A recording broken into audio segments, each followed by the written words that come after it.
አብ ወወልድ ወመንፈስ ቅዱስ አሐዱ አምላክ አሜን። የክርስቶስ ቤተሰቦች፣ የነገባውያን ልጆች፣ የጻድቃን የቅዱሳን የመላእክት ሁሉ ወዳጆች እንደምን አላችሁ? እንኳን ለስድስተኛው የዐቢይ ጾም ሳምንት በሰላም አደረሳችሁ።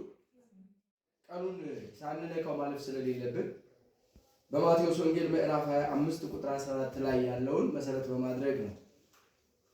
ቃሉ ሲጀምር አንድ ጌታ መንገድ ሊሄድ ወደደ ነው የሚለው። አንድ ጌታ መንገድ ሊሄድ ወደደ። ጌታ ነው፣ ባለሀብት ነው፣ ባለመክሊት ነው፣ ሁሉን ማድረግ የሚችል ሀብቱ መክሊቱ የተትረፈረፈለት እሱም ደግሞ ታማኝ ነው እና ስስታም ስላልሆነ ቸር ስለሆነ ለአገልጋዮቹ መክሊቶችን ማካፈል ወደደና ለሶስት አገልጋዮች እንደያቅማቸው ሰጣቸው ይላል። ለአንዱ 5፣ ለአንዱ 2፣ ለአንዱ 1 ሰጠው ይላል። አጠቃላይ ሶስቱ አገልጋዮች በዚያ ጌታ ዘንድ ይታወቃሉ። ስለዚህ እንደያቅማቸው አከፋፈላቸውና ሰጣቸው። ያልሰጠው ግን የለም። ስለዚህ ለሶስቱም ከሰጠ በኋላ ወደ መንገድ ሄደ፣ ነግዱና አትርፉበት ብሎ። ይህ ከተሰጣቸው በኋላ 5 መክሊት የነበረው ወጥቶ ወርዶ ነግዶ በላቡ በወዙ በጉልበቱ በእውቀቱ ባለው አቅም ሁሉ ያችን 5 መክሊት አተረፋት። ስንት አተረፋት? 5 አተረፋ። አንድ ላይ ስንት ሆነለት? 10 ሆነለት። 2 ያለውም እንዲሁ ወጥቶ ወርዶ ማድረግ ያለበትን ጥረት ሁሉ አድርጎ 2 ተጨማሪ ያገኘ። ስንት ሆነለት? የመጨረሻው ግን አንዱ ይህችን ነገር ሲመጣ መስጠት የምችለውን እንዳላጣ ብሎ መሬት ቆፈረና ቀበራት ይላል። ያ ጌታ መምጣት ባለበት ሰዓት ላይ ተመልሶ መጣ። ሊቆጣጠራቸው ይላል መጽሐፍ ቅዱሱ፣ ሊቆጣጠራቸው ተመልሶ መጣ ይላል። የዚህን ጊዜ ሁሉም በተራ ወደ እርሱ ፊት ቀረቡና ያደረጉትን ነገር ሪፖርት ማቅረብ ጀመሩ ማለት ነው። 5 የተሰጠው ጌታ ሆይ እንደሰጠኸኝ ነግጄ አትርፌያለሁ፣ ወጥቼ ወርጄ ማድረግ የምችለውን 5 ተጨማሪ አትርፌ ይኸው 10 አድርጌያለሁ አለው። አንተ ታማኝ አገልጋይ፣ በጥቂቱ ታምነሃል፣ በብዙ እሾምሃለሁ አለው። ሁለተኛውም 2 ሰጥተህ የነበረ ማድረግ የምችለውን ችዬ ወይም አድርጌ 4 አድርጌያለሁ አለው። አንተ ታማኝ አገልጋይ፣ እንደዚሁ በብዙ ትሾማለህ፣ ወደ ጌታ ደስታ ግባ።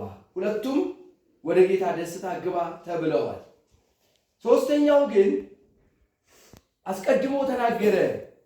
ጌታ ሆይ እኔ አንተ ካልበተንክበት የምትሰበስብ ካልዘራህበትም የምታጭድ ጨካኝ እንደሆንክ አውቃለሁ አለ። ይገርማል። እንግዲህ ለጌታው የመለሰለት መክሊት ለሰጠው ያስረከበው ይሄንን ነው። ስድብ ነው የሰጠው። የተሰጠውን ቀብሮ ያችኑ አምጥቶ ነው የሰጠው። ስለዚህ አልነገደም፣ አላተረፈም፣ ምንም ያደረገው ነገር የለም። ይልቁኑ ቀበረው ነው የሚለውና ያ ጌታ ምን አለው? አንተ እኔ ካልበተንኩበት የምሰበስብ ካልዘራሁበት የማጭድ መሆኔን ማን ነገረህ? ማን ነገረህ? ምክንያቱም ሐሜት ሰምተህ እንጂ እውነቱን ብታውቀው ኖሮ በትኛለሁ፣ ዘርቻለሁ፣ ለማጨድ ነው የመጣሁት። ይህ ጌታ በትኗል አልበተንም? ዘርቷል አልዘራም? ስለዚህ ምንድነው ያሳየን? አሁን መበተን ማለት ምን ማለት ነው? ያለንን ነገር መስጠት ነው አይደል? ስለዚህ 5 ሰጠ በተነ፣ 2 ሰጠ በተነ ወይም ዘራ፣ 1 ሰጠ በተነ ወይም ዘራ። ስለዚህ ይህ ጌታ ጥፋቱ ምንድን ነው? ስህተቱ ምንድን ነው? የሚያሳማውስ የሚያሰድበውስ ምን ነገር ተገኝቶ ነው? ስለዚህ ጨካኝ ብሎ ሰደበው፣ ሀኬተኛ ባሪያ አለው፣ አመፀኛ ባሪያ። ስለዚህም ያለውን ውሰዱና 10 ላለው ጨምሩለት፣ ላለው እንዲሁ ይጨመርለታል፣ ከሌለው ግን ያለው ይወሰድበታል አለ። ይሄ ጌታ ይህንን ሰው ውሰዱትና ልቅሶና ጥርስ ማፋጨት ወዳለበት ጨምሩት አላቸው። ይህ ጌታ መፍረድ የሚችል ጌታ ነው። ይህ ጌታ የመክሊቱ ባለቤት ነው። መጽሐፍ ቅዱሳችን በአንድምታው ሲተረጎም ጌታ የተባለው እግዚአብሔር ነው፣ መድኃኒታችን ኢየሱስ ክርስቶስ ነው። 5 መክሊት፣ 2 መክሊት፣ 1 መክሊት የተባለው ለእያንዳንዱ አገልጋይ እንደየአቅሙ የተሰጠው ጸጋ ነው። ለእያንዳንዳችን ጭምር ይመለከታል። ይህ አገልጋይ ሲባል ካህናቱን፣ ዲያቆናቱን፣ መነኮሳቱን ብቻ አይደለም። ነገር ግን ምዕመናንን እያንዳንዳችንን፣ ሰንበት ተማሪውን ሁሉንም ይመለከታል። ሰራተኛ ጉባኤውን ሁሉንም ይመለከታል። ምዕመናኑን በአጠቃላይ የሰው ልጅ ሰውን ሊያድነው ወደዚህች ምድር መጥቶ ነበረ። ይህ ጌታ የተባለ መድኃኒታችን ኢየሱስ ክርስቶስ ነው። ወደዚህች ምድር ሰውን ሊያድን መጥቶ ነበረ። ነግዶ አትርፎ እንዴት መስራት እንዴት ማግኘት እንዳለብን መንገዱን አሳይቶን ነበርና በትምህርቱም በተአምራቱም ብዙ መንገድን ካሳየ በኋላ ወደ መጣበት ሊመለስ ኋላ ደግሞ ሊመጣ ይህንን ስላሰበ ለእያንዳንዱ የመጀመሪያው የልጅነት መክሊትን ሰጠ። በ40 በ80 ቀናችን ስንወለድ የሚሰጠን የልጅነት መክሊት አለ። አባ አባት ብለን የምንጠራው መድኃኒታችን ኢየሱስ ክርስቶስን የመሰለ አምላክ አግኝተናል። ያዳነንን በመስቀል ተሰቅሎ ደሙን አፍሶ ስጋውን ቆርሶ እኛን ከገባንበት ከዘላለም እሳት ወደሚደነቅ ብርሃን ያወጣልን እርሱን የሚያደርገውን ነገር ሁሉ አድርጎ ያደረግኩላችሁን እንግዲህ አይታችኋል፣ ስለዚህም ከኔ ተማሩ ብሎ ነው። አሁን ለእያንዳንዱ መክሊትን የሰጠው ከልጅነት መክሊት በተጨማሪ እንግዲህ ይህ የልጅነት መክሊት በ40 በ80 ቀናችን ስንጠመቅ የቅባ ሜሮን ማህተም ሲደረግብን ወይም ስንቀባ የመንፈስ ቅዱስ ሀብት በላያችን ላይ ያድራል ነው። ይሄ በብዙ መልኩ መንፈሳዊነታችንን የሚመለከት ነው። ተጨማሪ ደግሞ እንደየአቅማችን የሚሰጠን ነገር አለ። ሀብተ ፈውስ፣ ትህትና፣ ፍቅር፣ ሰላም፣ ማስተማር፣ ሰዎችን ከወደቁበት ማንሳት፣ ድሆችን መርዳት፣ በጣም በብዙ አይነት መልኩ ሰዎች እንዲያገለግሉ ተሾመዋል። በዚህች ምድር ላይ እንደየአቅሙ መክሊት ያልተሰጠው ማንም የለም። እግዚአብሔር አምላካችን የሰው ልጅ ሲፈጥረው እዚህች ምድር ላይ እንዲያበረክት የሚፈልገው ታላቅ ነገር አለ። ሰርቶ እንዲያልፍ የሚፈልገው ብዙ ነገር አለ። ማንም ሰው ባዶ እጁን እንዲገኝ አይፈልግም። እግዚአብሔር ስራችን ይከተላችኋል ስለሚል የትኛው ስራ በተሰጠን መክሊት ያተረፍነው ያገኘነው ፍሬ የወይን አትክልት የወይን እርሻ አንድ ጌታ ነበረችው ይላል። በዛች የወይን እርሻ አጠገብ 3 ዘመን ሙሉ ፍሬ ሊፈልግባት ተመላለሰ ይላል። 3 ዘመን ሙሉ ምን ሊፈልግባት? ፍሬ ሊፈልግባት። ለምን? ዘርቷላ። የወይን እርሻ አለው። ስለዚህ የወይን ፍሬ ዘርቷልና፣ ስለዚህ ከዛች የወይን አትክልት ፍሬ ሊለቅምባት 3 ዘመን ሙሉ ተመላለሰ ነው የሚለው። እንግዲህ በ3ቱም ዘመን ግን ከዛች አትክልት ፍሬ አላገኘባትም ይላል። አሁን የመጀመሪያው ለእስራኤላውያን እስራኤል ዘሥጋ ለምንላቸው ነው። በዘመነ መሳፍንት፣ በዘመነ ካህናት እና ሶስተኛው ምንድን በዘመነ ነገሥት። በዘመነ መሳፍንት እስራኤላውያን በ3ቱ ዘመን ተዳድረዋል። አንደኛው በዘመነ መሳፍንት ነው፣ በነ ሶምሶን፣ በነ ጌዲዮን፣ በነ ሙሴ። ሁለተኛው በዘመነ ካህናት ነው፣ በነ ሳሙኤል ማለት ነው፣ በነ ነብዩ ሳሙኤል በእነሱም ዘመን እንደዚሁ እስራኤል ተዳድረዋል። ሶስተኛው በዘመነ ነገሥት ነው፣ በነ ዳዊት በነ ሳኦል ጊዜ ማለት ነው። በእነዚህ ዘመናት ሁሉ እግዚአብሔር ወይን ካላቸው ከእስራኤላውያን ነገር ግን ወደዛቸው ወደ ወይን አትክልት መጥቶ ፍሬ አላገኘባትምና ምንድን ያላቸው የወይን አትክልቱን ጠባቂ ይህች አትክልት ፍሬ አላገኘባትምና 3 ዘመን ሙሉ ተመላልሼ፣ ስለዚህ ስለምን ምድሩን ታጎሳቁላለች? እንግዲህ ስትቆረጥ ነው። ምንድነው? ምን ትበላ? እንግዲህ ስትቆረጥ 3 ዘመን ሙሉ ተመላልሻለሁ፣ ምንም ፍሬ አላገኘባትም ማለት እንግዲህ መክሊቱን እንዳላተረፈች ወይም ደግሞ እንዳላተረፈው ሀኬተኛ ባለ ማለት። አሁን እኛ ነው የሚመጣው። እግዚአብሔር ለኛ የሰጠን 5ቱን የስሜት ሕዋሳት ብንወስዳቸው 5ቱ የስሜት ሕዋሳት ምን ምንድን ናቸው? ቶሎ በሉ። 1 ዓይን፣ 2 ጆሮ፣ 3 አንደበት፣ እሺ 4 እጅ፣ 5 አፍንጫ። ስለዚህ እነዚህ 5ቱ የስሜት ሕዋሳት መክሊቶች ናቸው።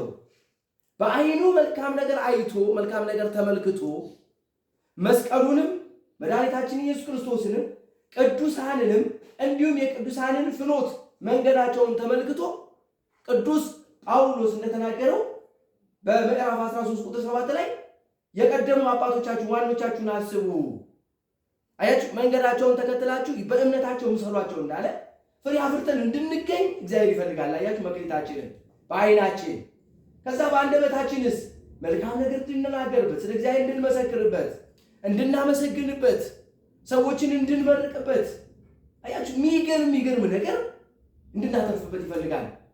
ጆሮአችን መልካም ነገር እንዲሰማ ዝማሬ መላእክትን፣ መልካም የሆኑ ምርቃቶችን፣ የሚገርም የእግዚአብሔርን ቃል እንድንሰማበት ይፈልጋል።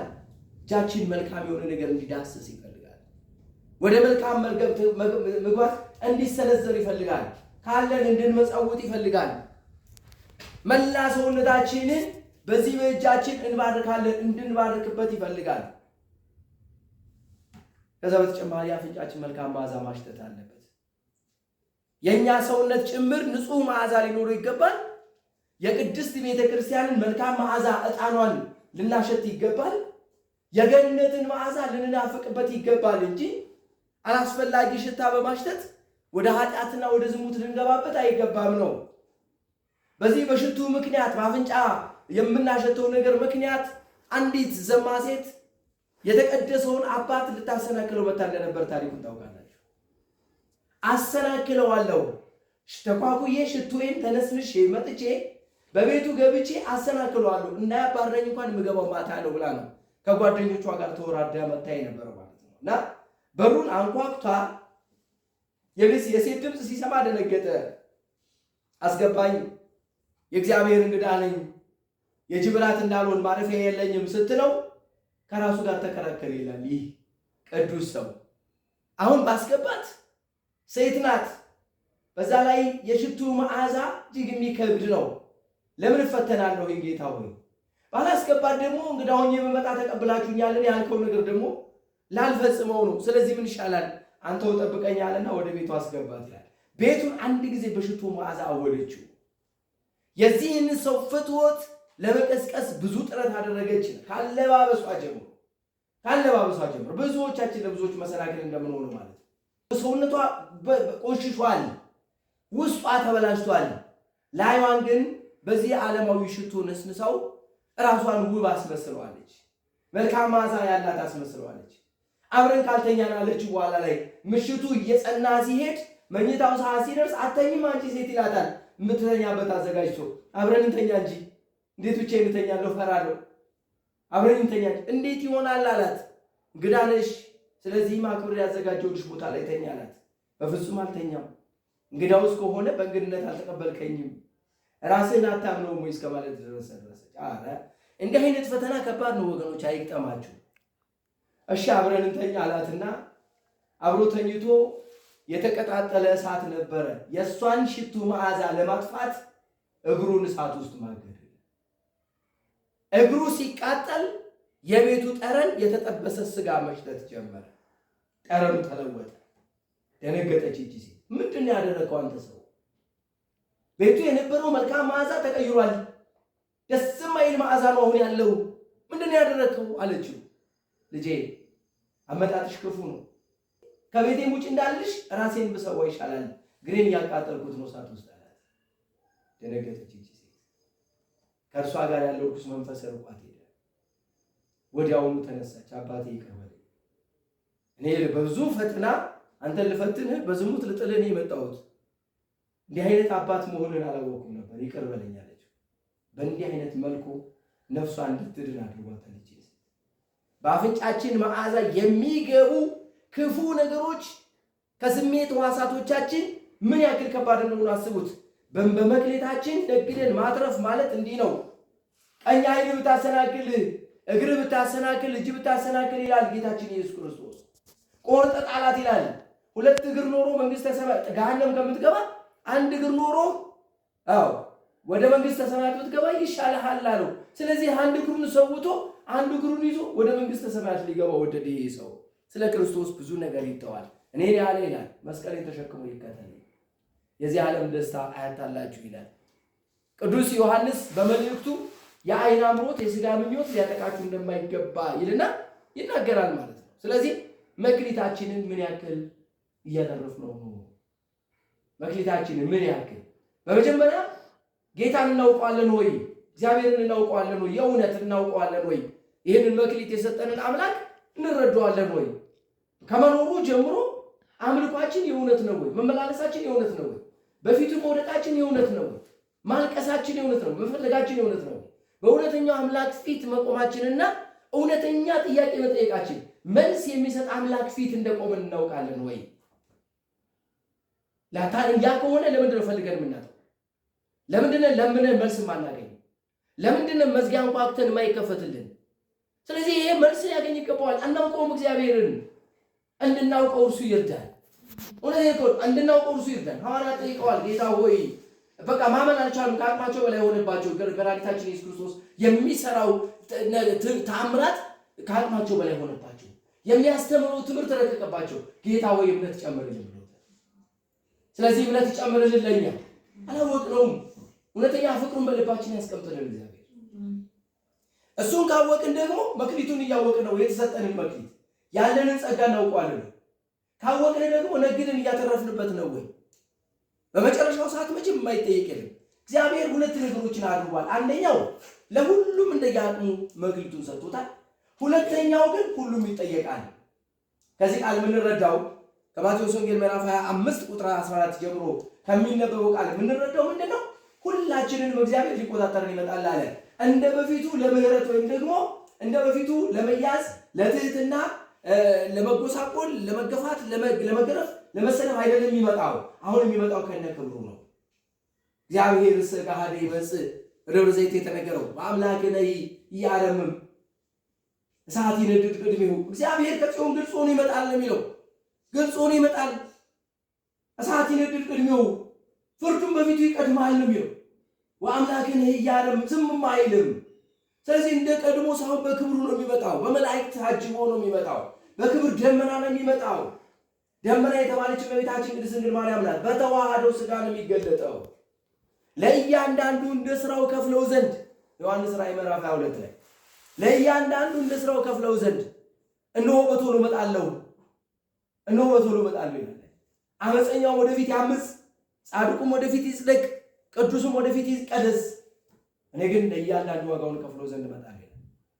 ስለዚህ ምን ያክል ነው ከዚህ ከገብረ ሐካይና ከገብርኄር የምንማረው? ምን ያክል ነው?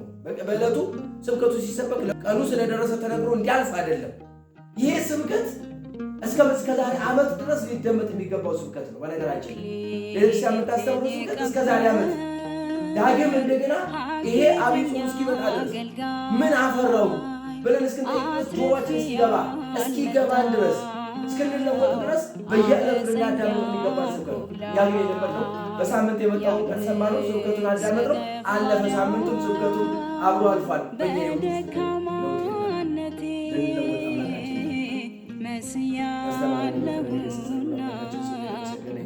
ገብርኄር አድርገኝ ከስንፍና ድካም አንተ አንቃኝና